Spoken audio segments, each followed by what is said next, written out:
Boa noite a todos e sejam bem-vindos, especialmente porque sei que vem para ouvir alguma palavra cultural e não política ou qualquer coisa. Então eu assumo minha humilde posição de tentar primeiro responder a algumas perguntas a meu respeito, mas para facilitar eu mesmo vou ler as perguntas e dar as respostas que facilitam de alguma forma. Bom, para saber exatamente de onde vinha a minha família, temos que voltar para a Idade Média, na Suíça. De lá, durante os séculos, vieram subindo através de Suíça, Alemanha, Áustria, Holanda, e em cada país ficaram alguns membros da família. Eu sou daquela última geração que nasceu na Holanda. Não sei se é bom nascer lá ou não é bom, mas pelo menos eu tive a sorte de ter nascido lá, porque lá tive a melhor instrução cultural que se pode encontrar no mundo. Porque como artista, eu me sinto nascendo cada dia de novo. E morrendo também. Cada noite inteira uma parte morta minha e começo a novo dia. Mas conforme os documentos, nasci em 1920. De modo que, também de acordo com o documento, devo ter agora 71 anos. Sou pintor. Eu fui e sou sempre o expressionista em diversas fases. Já tive o expressionismo figurativo, depois passou uma entrefase ou não figurativo ou informal, até que acabei num expressionismo puramente abstrato, que não está sendo exposto aqui no momento. Só uma obra-tema. Foi o primeiro. Fora da pintura, sou como músico, violinista.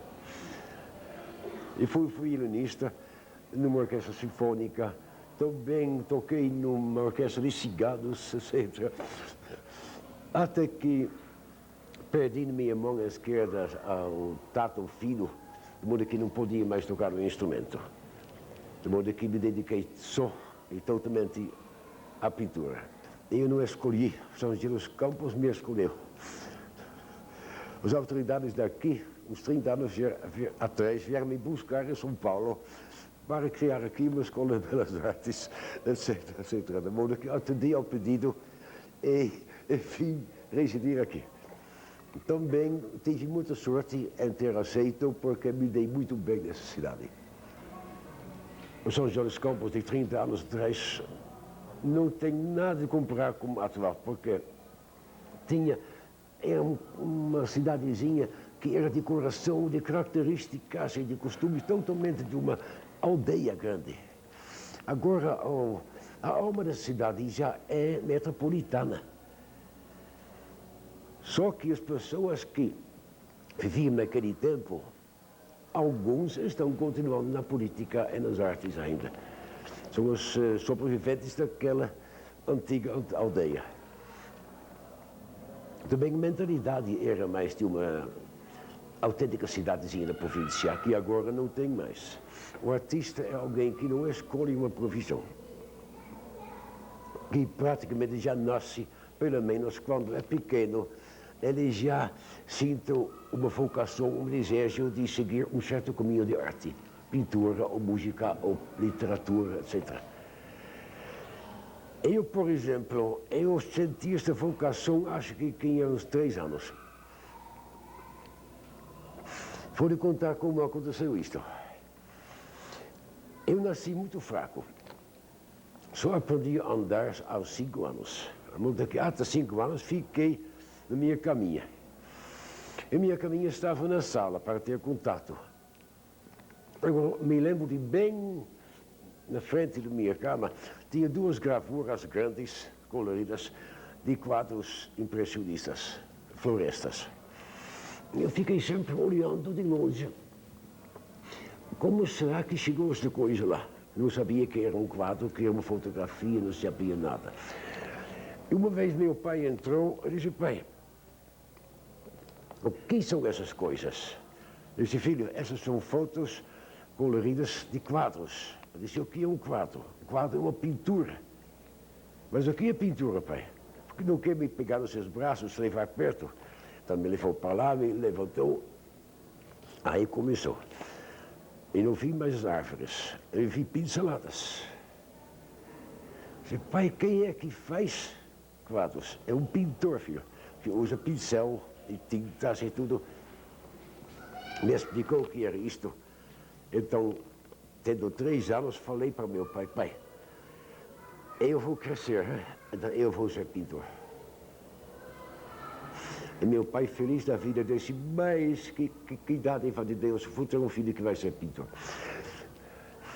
Um artista da família. E fiquei fiel com minha vocação.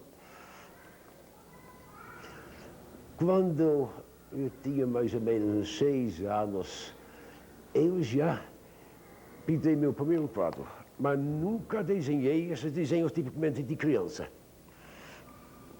Arranjei material, um pedaço de lençol que rasguei, que preguei em varetinhas, arranjei um pouquinho de tinta aqui, tinta de latinha e de tudo, e pintei o primeiro quadro. E assim a gente fica crescendo.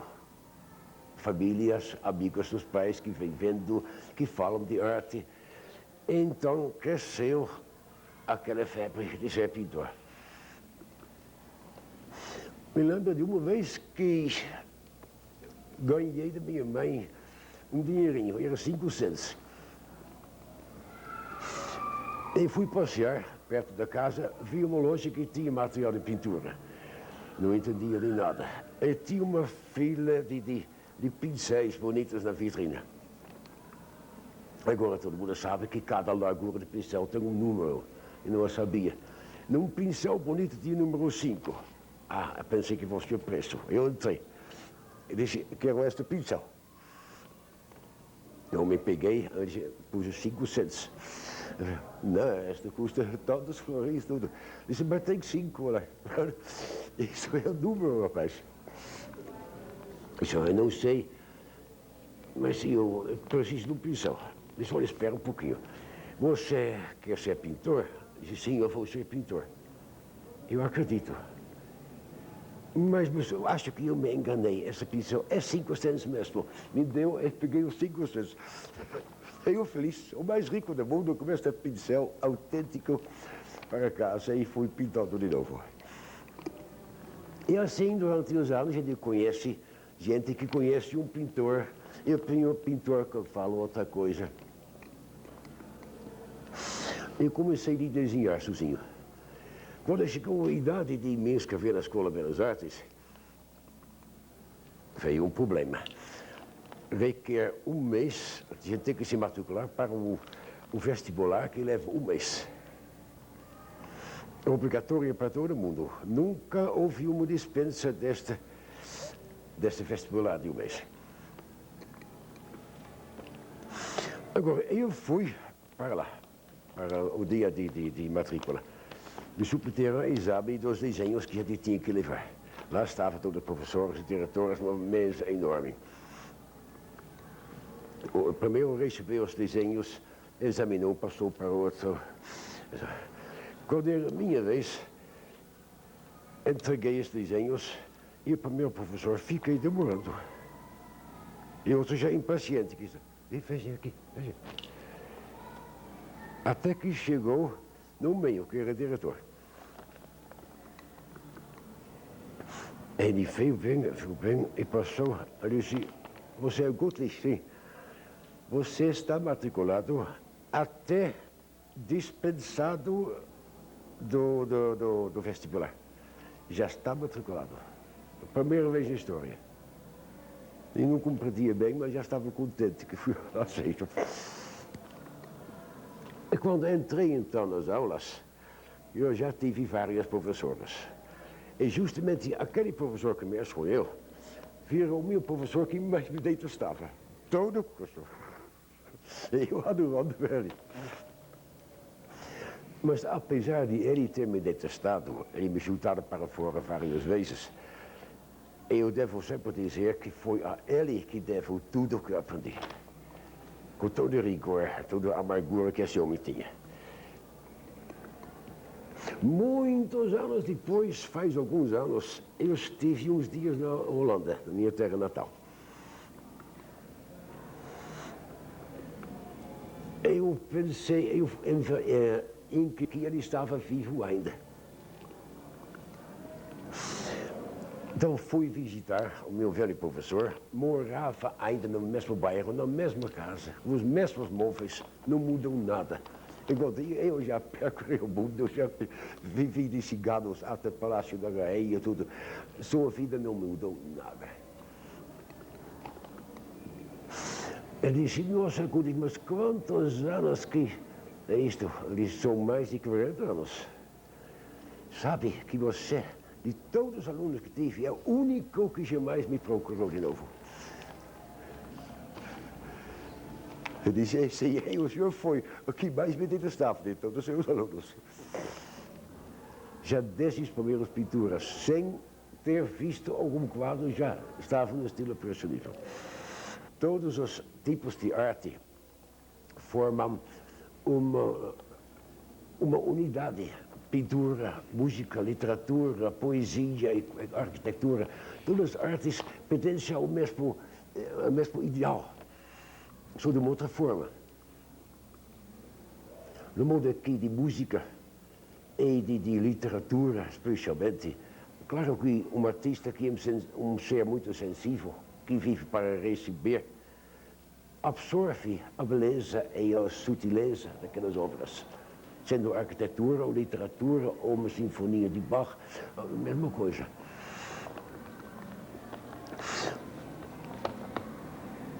Afinal de contas, foi mais essas artes diferentes que me influenciou do que a própria pintura. A pintura de outras pinturas me causou só admiração, mas dificilmente me influenciou. Eu me alimentei mais de literatura e música. Para que serve a pintura numa época tão difícil como a atual? Bom, eu acho que isso não tem nada a ver com situação difícil ou fácil, porque em todas as circunstâncias tem que criar. E o público pode admirar e se alimentar da criação através de todas as épocas. Mesmo os estágios pessoais, tristeza ou felicidade. A arte tem sua função determinada.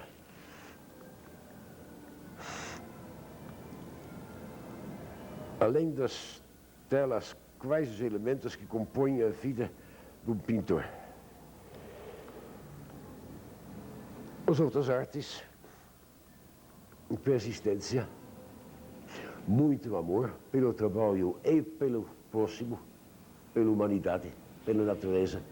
Porque o amor é a base de tudo que é positivo, que é criativo. Com negativismo não se pode criar.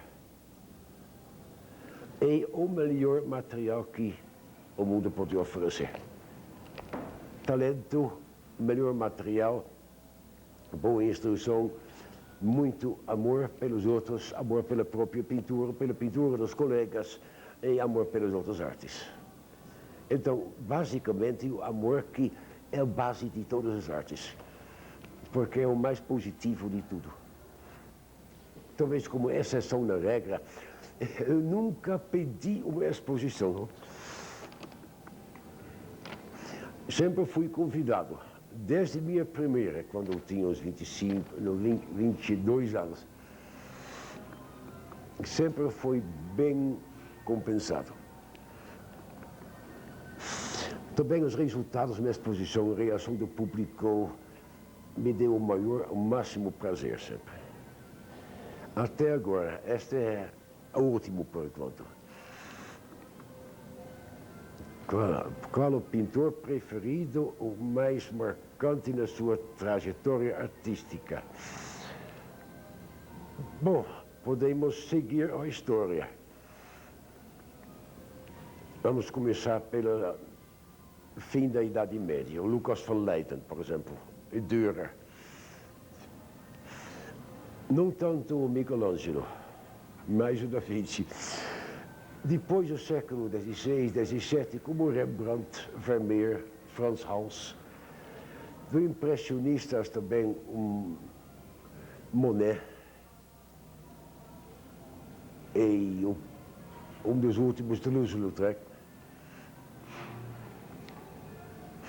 O Toulouse-Lautrec já foi impressionista com muitas tendências expressionistas. Caberia quase em nossa época. E depois vem naturalmente o nosso Vincent van Gogh. E depois os que nós conhecemos, o Picasso, Van Dongen, Matisse, Miro, etc. A lista é grande. E vários jovens pintores brasileiros atuais, que são muito promissores. Eu acho que nenhum país do mundo atualmente possui os talentos que o Brasil tem nos novos pintores agora. Tão espontâneo, tão dedicado à sua obra e com resultado positivo. Porque vendo bem, França está quase ficando sem pintores de qualidade. Como exceção dos Estados Unidos, praticamente nenhum país tem mais. No Japão tem alguns novos também. Mas o mundo ocidental está muito pobre em novos talentos. Então eu topo e volto nos jovens brasileiros. Bom, como contei, fui convidado de criar esta Escola de Belas Artes. Aliás, me disseram que já foi criada e que já estava com alunos matriculados, etc. Mas isto foi um truque para eu vir para cá. Senão talvez não tinha aceito. Chegando aqui, nem foi criada ainda. Fui falar com o prefeito, ele disse, olha, sinto muito, mas essa escola tem que ser criada por lei. E nós não sabemos como funciona uma tal lei. Então disse, eu vou me encarregar disto. Eu vou criar, além da escola, primeiro a lei, informando com os elementos do Estado, etc., consegui a forma de lei que criava uma escola de artes que era municipal. Então eu criei a lei, criei o regulamento interno, os outros dispositivos. Depois precisava de um prédio, não tinha. Tinha um prédio de prefeitura onde funcionava o departamento cultural que não funcionava. Só tinha um funcionário lá que não fazia nada. Bom, primeiro fui para o prefeito, disse, olha, além de ser nomeado diretor artístico daquela escola que vai crescer, quer que me dê outra nomeação, assessor cultural do gabinete e diretor do ensino municipal. Me deu as duas nomeações. Com essas duas nomeações, tive bastante autoridade de dissolver aquele departamento de cultura que não funcionava, de mandar embora aquele funcionário para outra repartição e de ocupar um prédio. E lá começamos com as inscrições. Isso eu via. De modo que o primeiro ano começou já com mais de 110 alunos. Mas este prédio não tinha tamanho para comportar esses alunos, foi só por administração. De modo que foi oferecido o Salão Nobre da Faculdade de Direito. Lá cabia mais de 100 alunos. E assim ficou crescendo. Eu sozinho, diretor, administrador, professor, limpador de privadas e fazia tudo. No segundo ano já tínhamos 3 professores, assistentes. Terceiro ano, cada ano cresceu, e nunca parou um dia. Cada ano.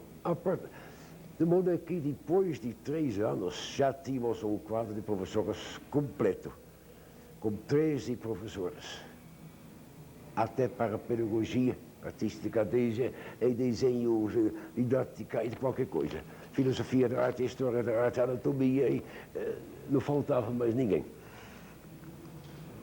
De modo que quando fomos formar a primeira turma de um curso de 5 anos, era uma escola já super completa. tanto no corpo docente, na administração, como nas instalações. Até um cinema com projetoras próprios, filmadoras, projetoras de filmes, bibliotecas, estava tudo completo. Conseguimos formar 3 turmas, mas depois houve mudança de prefeito. E quando vem esse joguinho de começar, começaram a mexer na escola, de modo que a escola estava sendo infiltrada por política, de tal modo que afetava o ensino e a mentalidade do corpo docente. Quando não dava mais para aguentar, eu propus para o prefeito, olha, ou fecha a escola ou eu me demito, porque isso não é mais uma escola agora, é um centro político. O resultado foi que eu me demiti. Os professores se demitiram junto comigo. Os alunos decidiram de sair também. De modo que entreguei uma escola que não funcionava mais. Os fiscais do governo falaram, ô professor Guldes, mas agora que o senhor não é mais diretor, vamos retirar o reconhecimento oficial. Então, a escola virou a escola fantasma. E nunca mais abriu. Porque para recomeçar de novo, não tenho mais energia ou o tempo, nem disposição. Vamos ver. Como o cidadão Johan Gutlich vê a política cultural josiense, o senhor acha que nossa população conta com meios e recursos para seu desenvolvimento intelectual, que conta com meios e recursos, certamente. Já para começar, tem uma fundação cultural, que deve ter as verbas para custear esses eventos. E o público é muito receptivo. O público está olhando, já esperando alguma novidade, algum evento artístico.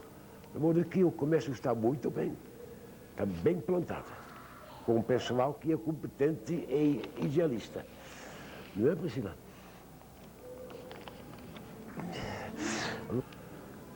Bom, cultura georgiense existe, não precisa ser desta altura ou esta pode ser desta altura, mas qualquer mostra, qualquer tentativa cultural é um grande momento para a cidade.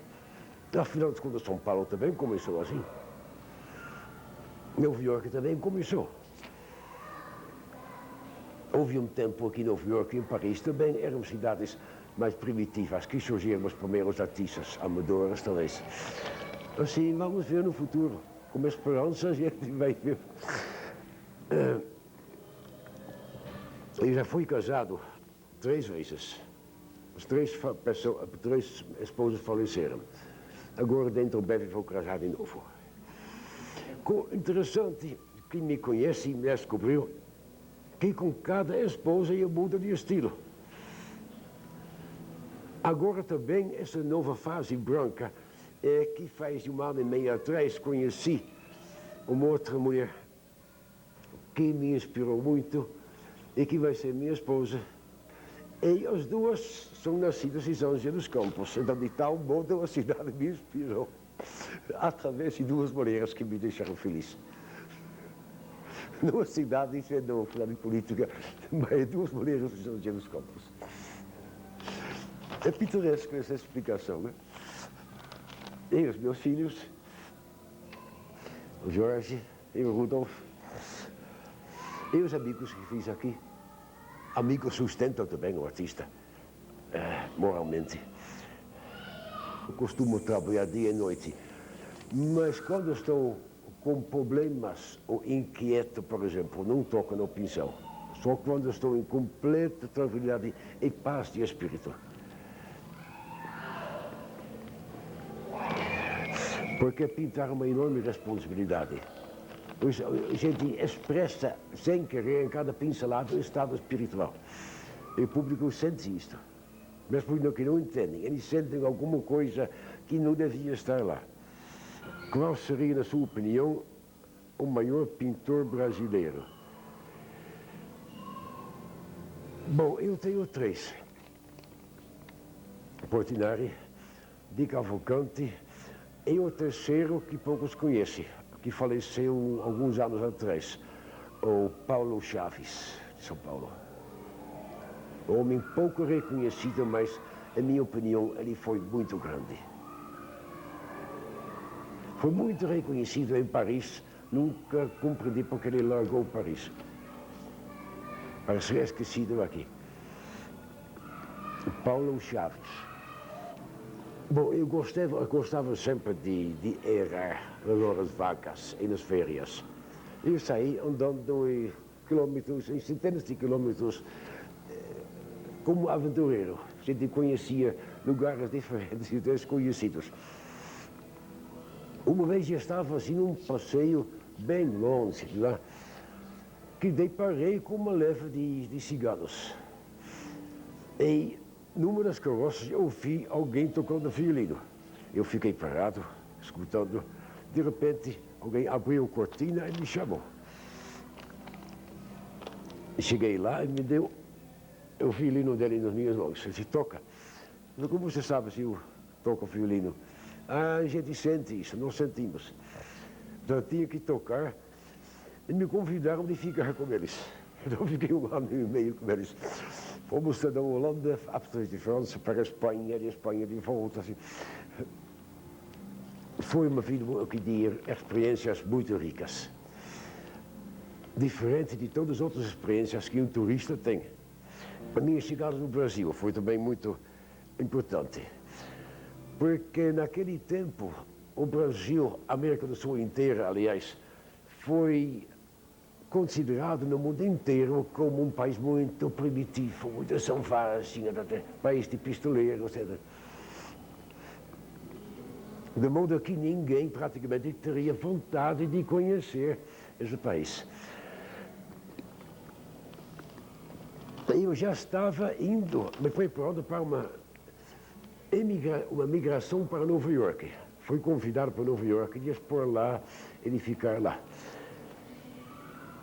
Aceitei. Mas logo depois veio um convite do governo federal do Brasil, através do Ministério da Cultura da Holanda, para me convidar de vir para o Brasil, ser professor na Escola de Belas Artes no Rio, e de fazer 2 exposições no Museu de Arte Moderna em São Paulo e no Rio.